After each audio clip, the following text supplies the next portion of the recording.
Les couloirs suspendus. Niveau de dangerosité 2. Risque modéré. Les couloirs suspendus rappellent les arrière-salles d'un magasin déserté, ou peut-être les vestiges d'un ancien bureau oublié.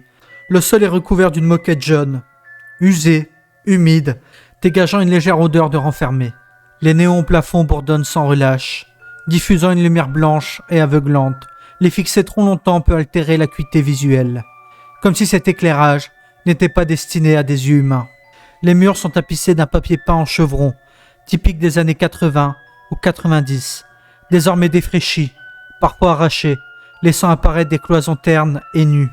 Suivre ces motifs vous amènera à travers une série de pièces étranges, où le papier peint se délite lentement, et où la moquette sointe, parfois un liquide rougeâtre, à l'odeur métallique inquiétante. La majorité de l'espace semble totalement dépourvu de vie. Aucun mobilier, aucune trace d'occupation humaine récente. Pourtant, si vous tombez sur un fauteuil déchiré, un jouet oublié, ou un bureau renversé, préparez-vous à ce que l'atmosphère change du tout au tout. Ces zones sont différentes, comme si elles tentaient maladroitement d'imiter l'activité humaine. Et si, vous pouvez errer pendant des heures, tournant en rond sans jamais retrouver votre point de départ. Vous penserez être seul, mais ce sentiment de sécurité est trompeur. Parfois, des touffes de moquettes se détachent du sol, s'agglomérant lentement, et prennent forme.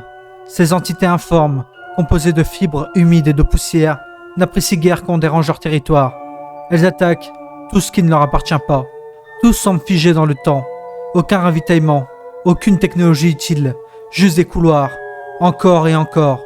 Certains murs sont couverts de flèches, dessinées à la main. Leurs directions paraissent aléatoires, absurdes. Pourtant, certains prétendent que les suivre peuvent vous conduire au prochain seuil.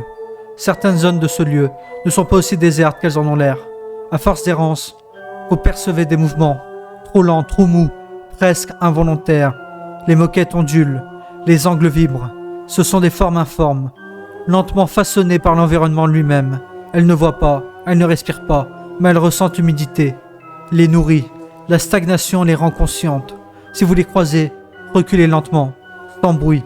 Elles n'acceptent pas la présence humaine dans ce seuil. En errant suffisamment longtemps dans les couloirs suspendus, le jaune des murs finit par pâlir, prenant une teinte blanchâtre, signe que vous approchez du bureau annexe. Si dans les couloirs suspendus, vous suivez la trace des canapés déchirés, du mobilier renversé ou des tentatives d'imitation humaine, vous finirez par glisser, sans vraiment le réaliser, dans le hall d'imitation.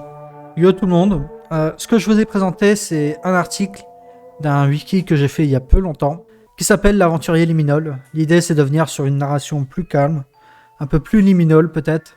Enfin, ça, ce sera à vous de me dire. J'ai quand même gardé quelques aspects. Faut comprendre que ce que je vous ai présenté, ce n'est pas les backrooms. Certes, c'est l'apparence du niveau 0 des backrooms, mais c'est pas vraiment l'idée. Ce sont des liminal space. Voilà, c'est pour ça que j'utilise le terme seuil. Et bien sûr, je voulais faire une référence au backroom comme premier lieu.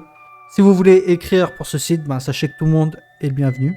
Vous avez juste qu'à rejoindre mon serveur Discord et me présenter votre texte. Et si jamais je le trouve concluant, je l'intégrerai à mon wiki. Sur ce, c'était l'aventurier des backrooms. Bye!